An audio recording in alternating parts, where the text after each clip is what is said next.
All right, so we've got our T-Rex, King of Dinosaurs back here, but if we zoom in some, you can see that it just doesn't look right. And we're going to actually do something a little bit different here so that we can kind of see him zoomed in, but also further away. So if we go up to a window, arrange, and then down at this option, there's something that says basically new window for totally real dinosaurs.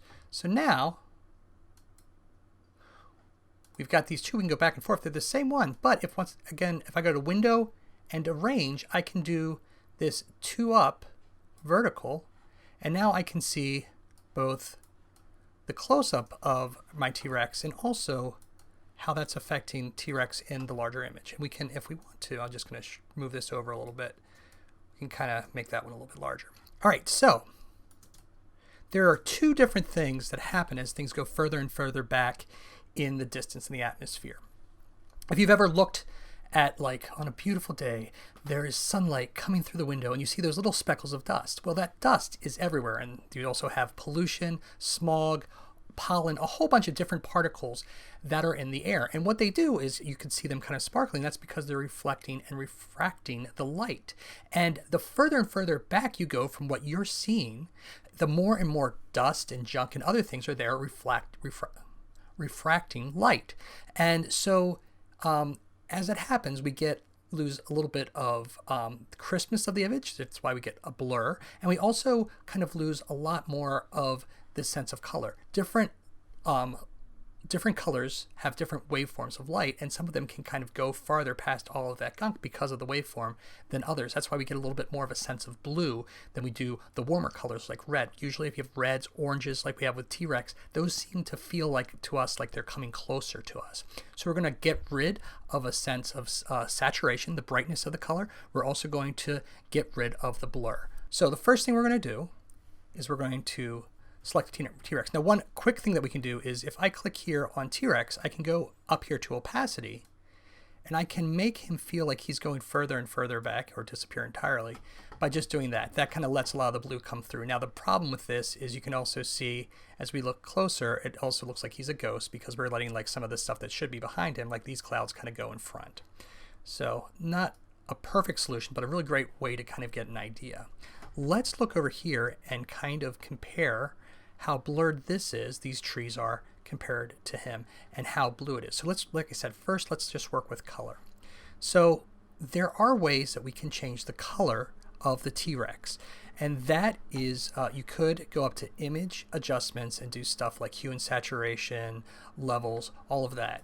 The problem with that is it's destructive. You can't go back in time and change it. If you want to come back and bring the T-Rex up to the front, that's going to be difficult to do because you won't have all that color detail that you're throwing away. So if we look down here, there is this option that is called adjustment layers, and they're great. So let's go on that. Right now we'll use hue and saturation. And you can see as I bring down that saturation,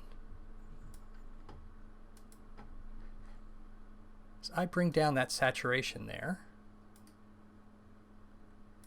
he becomes less saturated. But the other problem is everything in the background also becomes less saturated, and that's because adjustment layers affect everything below it. So if I were to move this even further back, you can see that the T-Rex is the same, but that sky is still black and white. And let's actually do the opposite. Let's bring the saturation up real high. As I move this further and further up, you can see that it affects every layer underneath it. And we'll also just change the hue so it's really obvious. All right, so as I bring it further and further up the layer stack, you can see that it's affecting everything underneath it to the point where here it's affected everything. What's nice is you can turn these off. But what we want is we want to be able for this hue and saturation, and we'll get this back by hitting 0 on all these to set these back. We want the saturation and hue to just affect the dinosaur. So let's get rid of that. So what we need to do, once again, going with that idea of selecting something before you do it, so the computer, the dumb computer, knows what you want to do something to, we're going to do that. Now we could go in and we could use our quick selection tool or our object selection tool and reselect the dinosaur. But there's an even easier way to do this. If we go over top of the T-Rex here, and if I hold down the Command key, you can see I get this little marquee window around it. And what that means is if I click on this, and it has to be over top of the thumbnail, not the name, when I do that, if you look here, you can now see that the T-Rex is being selected. And if I do that and then create an adjustment layer, and for this I'm actually going to choose levels. Nothing really seems different, but if I go down here to levels, you can see that I now have this little black and white image, and if you zoom in, you can see that this white section looks a lot like the outline of the T-Rex right here if you compare these two. And that's because with a thing called a mask, which we'll get into later, everything that's white will show things through. Everything is dark, that's dark black, will kind of hide it. We'll get into that later and how to manipulate that to our advantages. But for right now, let's just know that having something selected before you create an adjustment layer will automatically mask it. And what's great about that, now if I move this, and I'm just going to get rid of the white sections here, you can see that that just affects our dinosaur. Or here I've gone negative where I've switched both of them. Right. So we've got that selected. So what we want to do is we want to kind of get the color similar to this. And so what we're going to do is we're going to create another adjustment layer at the very top here. We're not going to select anything because we want it to affect everything. And I'm going to go again to Hue and Saturation. And what I'm going to do now that I've got that, just to make this easy, call that black and white. I'm just going to take the saturation all the way down, which is going to make it a black and white layer.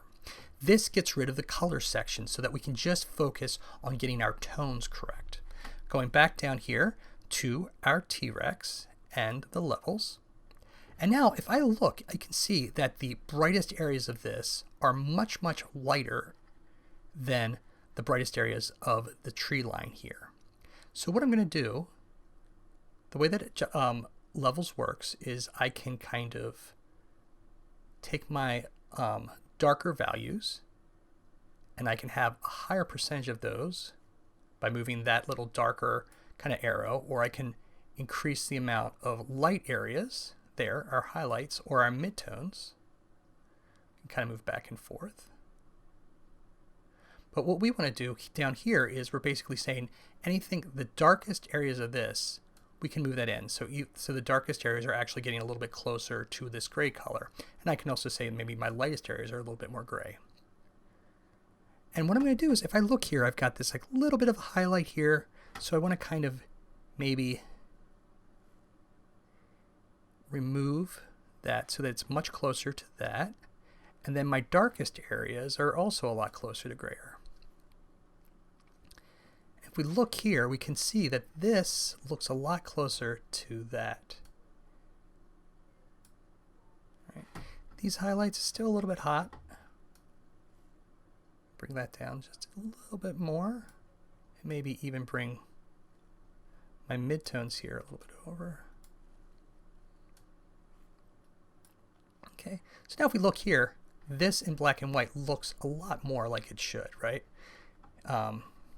And so now if I go, if I go up to my area here, turn this off, you can see that he looks a lot like he's much further back in that area. That's that idea of atmospheric perspective. Now the second problem with this is the fact that our dinosaur is much, much oranger, much warmer than they would be kind of in an atmospheric perspective. You can see that these bright greens that you see with these trees here are kind of muted and much bluer. So in the next section, we'll talk about how to bring that kind of sense of blue into the image of our dinosaur.